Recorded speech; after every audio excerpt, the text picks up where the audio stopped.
واقعہ سلطان صلاح الدین ایوبی قسط نمبر 92 اپنا اسلامک اسٹوڈیو۔ ناظرین، بعد کی شہادتوں اور واقعات سے جو واردات سامنے آئی وہ کچھ اس طرح بنتی ہے کہ قتل کی رات سے اگلی رات مصلح الدین اپنے گھر گیا تو پہلی بیوی نے اسے کمرے میں بلایا۔ اس نے 20 اشرفیہ مصلح الدین کے آگے کرتے ہوئے کہا، خضر الحیات کا قاتل یہ 20 اشرفیہ واپس کر گیا ہے اور یہ کہہ گیا ہے کہ تم نے 50 اشرفیاں اور سونے کے 2 ٹکڑے کہے تھے۔ میں نے تمہارا کام کر دیا ہے تو تم نے صرف 20 اشرفیاں بھیجی ہیں۔ یہ میں تمہاری بیوی کو واپس دے چلا ہوں، تم نے مجھے دھوکہ دیا ہے۔ اب 100 اشرفیاں اور سونے کے 2 ٹکڑے لوں گا۔ اگر 2 دن تک مال نہ پہنچا تو ویسا ہی تیر جو خضر کے دل میں اترا ہے تمہارے دل میں بھی اتر جائے گا۔ ناظرین، مصلح الدین کا رنگ اڑ گیا، سنبھل کر بولا، تم کیا کہہ رہی ہو؟ کون تھا وہ؟ میں نے کسی کو خضر الحیات کے قتل کے لیے یہ رقم نہیں دی تھی۔ تم خضر کے قاتل ہو؟ بیوی نے کہا، مجھے معلوم نہیں کہ قتل کی کیا وجہ ہے، اتنا ضرور معلوم ہے کہ تم نے اسے قتل کرایا ہے۔ یہ مصلح الدین کی پہلی بیوی تھی، اس کی عمر زیادہ نہیں تھی، بمشکل 30 سال کی ہوگی، خاصی خوبصورت عورت تھی۔ کوئی 1 ماہ قبل وہ گھر میں ایک غیر معمولی طور پر خوبصورت اور جوان لڑکی لے آیا تھا۔ ناظرین، ایک خاوند کے لیے 2 بیویوں کی تعداد پر کوئی پابندی نہیں تھی۔ اس زمانے میں زیادہ بیویاں رکھنے کا رواج تھا، کوئی بیوی دوسری بیوی سے حسد نہیں کرتی تھی، مگر مصلح الدین نے پہلی بیوی کو بالکل نظر انداز کر دیا تھا۔ جب سے نئی بیوی آئی تھی اس نے پہلی بیوی کے کمرے میں جانا ہی چھوڑ دیا تھا۔ بیوی نے اسے کئی بار بلایا تو بھی وہ نہ گیا۔ بیوی کے اندر انتقامی جذبہ پیدا ہو گیا تھا۔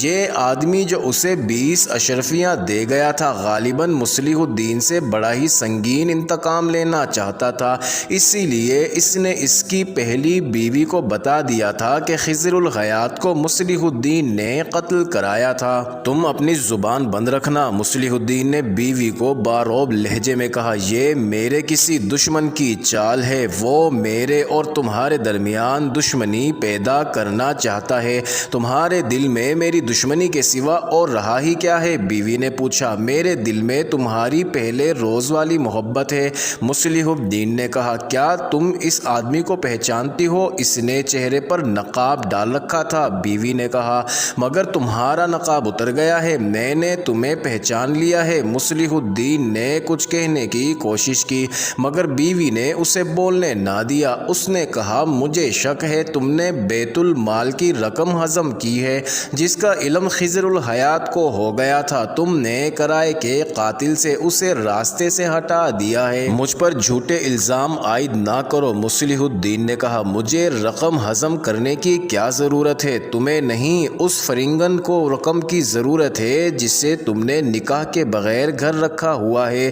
بیوی نے جل کر کہا، تمہیں شراب کے لیے رقم کی ضرورت ہے؟ اگر یہ الزام جھوٹا ہے تو بتاؤ کہ یہ 4 گھوڑوں کی بھگی کہاں سے آئی ہے؟ گھر میں آئے دن ناچنے والیاں جو آئی ہیں وہ کیا مفت آئی ہیں؟ شراب کی جو دعوتیں دی جاتی ہیں ان کے لیے رقم کہاں سے آتی ہے؟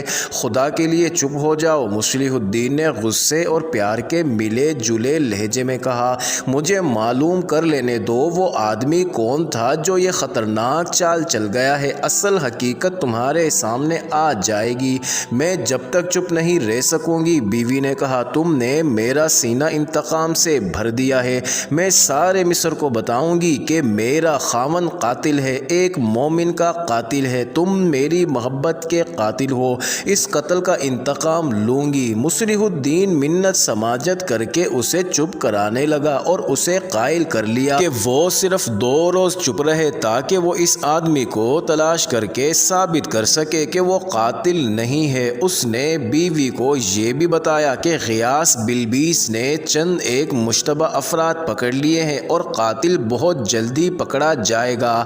رات گزر گئی، اگلا دن بھی گزر گیا، مصلح الدین گھر سے غائب رہا، اس کی دوسری بیوی یا داشتہ بھی کہیں نظر نہیں آئی۔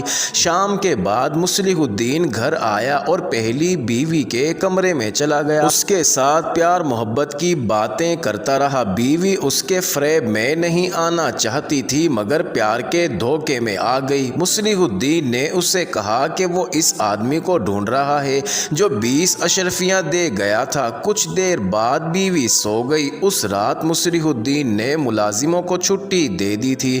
گھر میں ایسی خاموشی تھی جو پہلے کبھی نہیں ہوئی تھی۔ مصلح الدین بہت دیر تک سوئی ہوئی بیوی کے کمرے میں رہا، پھر اٹھ کر کمرے سے نکل گیا۔ ناظرین، آدھی رات کا عمل تھا۔ ایک آدمی اس کے گھر کے باہر والی دیوار کے ساتھ پیٹھ لگا کر کھڑا ہو گیا۔ ایک آدمی اس کے کندھوں پر چڑھ گیا۔ تیسرا آدمی ان دونوں کو سیڑھی بنا کر اوپر گیا اور دیوار سے لٹک کر اندر کی طرف کود گیا۔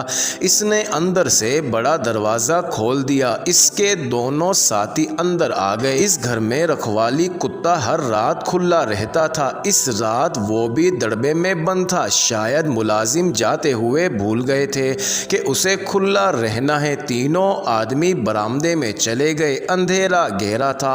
وہ دبے پاؤں چلتے گئے۔ گھپ اندھیرے میں ایک دوسرے کے پیچھے چلتے ایک نے اس کمرے کے دروازے پر ہاتھ رکھا جس میں مصلح الدین کی پہلی بیوی، جسے وہ فاطمہ کے نام سے بلایا کرتا تھا، سوئی ہوئی تھی۔ کواڑ کھل گیا۔ کمرہ تاریک تھا۔ تینوں آدمی اندر گئے اور اندھیرے میں ٹٹولتے ہوئے فاطمہ کے پلنگ تک پہنچ گئے۔ ایک آدمی کا ہاتھ فاطمہ کے منہ پر لگا تو اس کی آنکھ کھل گئی۔ وہ سمجھی کہ مصلح الدین کا ہاتھ ہے۔ اس نے ہاتھ پکڑ لیا اور پوچھا، کہاں جا رہے ہیں آپ؟ اس کے جواب میں ایک آدمی نے اس کے منہ پر کپڑا رکھ کر اس کا کچھ حصہ اس کے منہ میں ٹھونس دیا۔ فوراً بعد تینوں نے اسے بازوؤں میں جکڑ لیا۔ ایک نے منہ پر ایک اور کپڑا کس کر باندھ دیا۔ ایک نے ایک بوری کی طرح کا تھیلا کھولا۔ دوسرے دو آدمیوں نے فاطمہ کو دوہرا کر کے رسیوں سے اس کے ہاتھ اور پاؤں باندھے اور اسے تھیلے میں ڈال کر تھیلے کا منہ بند کر دیا۔ انہوں نے تھیلا اٹھایا اور باہر نکل گئے۔ بڑے دروازے سے بھی نکل گئے۔ گھر میں کوئی مرد ملازم نہیں تھا۔ خادمائیں بھی اس رات چھٹی پر تھیں۔ تھوڑی دور ایک درخت کے ساتھ گھوڑے بندھے ہوئے تھے۔ تینوں آدمی گھوڑوں پر سوار ہوئے۔ ایک نے تھیلا اپنے آگے رکھ لیا۔ تینوں گھوڑے قاہرہ سے نکل گئے اور اسکندریہ کا رخ کر لیا۔ ناظرین، صبح ملازم آ گئے۔ مصلح الدین نے فاطمہ کے متعلق پوچھا۔ دو خادماؤں نے اسے تلاش کر کے بتایا کہ وہ گھر میں نہیں ہے۔ بہت دیر تک جب اس کا کوئی سراغ نہ ملا تو مصلح الدین ایک خادمہ کو الگ لے گیا۔ بہت دیر تک اس کے ساتھ باتیں کرتا رہا، پھر اسے غیاث بلبیس کے پاس چلا گیا۔ اسے کہا کہ اس کی بیوی لاپتہ ہو گئی ہے۔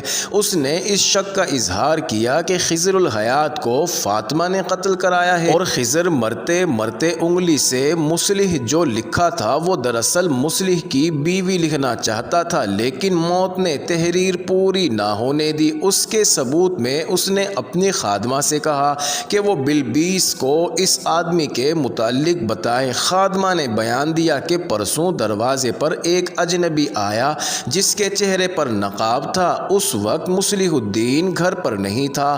اس آدمی نے دروازے پر دستک دی تو یہ خادمہ باہر گئی۔ اجنبی نے کہا کہ وہ فاطمہ سے ملنا چاہتا ہے۔ خادمہ نے کہا کہ گھر میں کوئی مرد نہیں، اس لیے وہ فاطمہ سے نہیں مل سکتا۔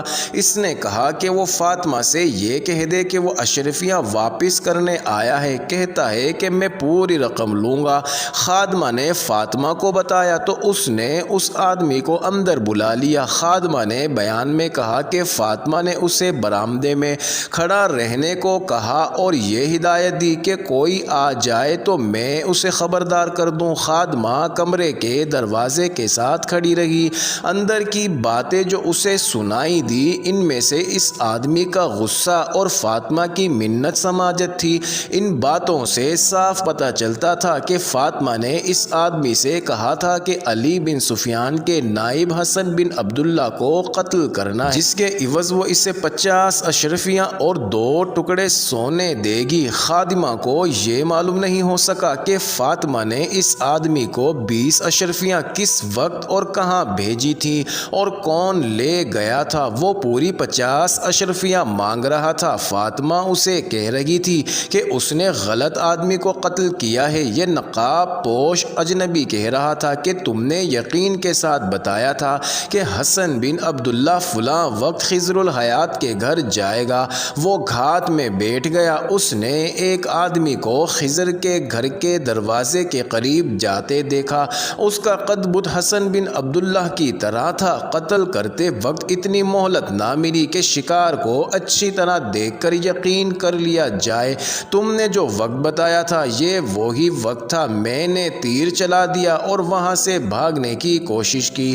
وہ فاطمہ سے 50 اشرفیہ مانگ رہا تھا۔ فاطمہ نے پہلے تو منت سماجت کی، پھر وہ بھی غصے میں آ گئی اور کہا کہ اصل آدمی کو قتل کرو گے تو ان 20 اشرفیوں کے علاوہ 50 اشرفیاں اور سونے کے 2 ٹکڑے دوں گی۔ اس آدمی نے کہا کہ میں نے کام کر دیا ہے، اس کی پوری اجرت لوں گا۔ فاطمہ نے انکار کر دیا۔ وہ آدمی بڑے غصے میں یہ کہہ کر چلا گیا کہ میں پوری اجرت وصول کروں گا۔ فاطمہ نے خادمہ کو سختی سے کہا کہ وہ اس آدمی کے متعلق کسی سے ذکر نہ کرے۔ اس نے خادمہ کو 2 اشرفی انعام دیا۔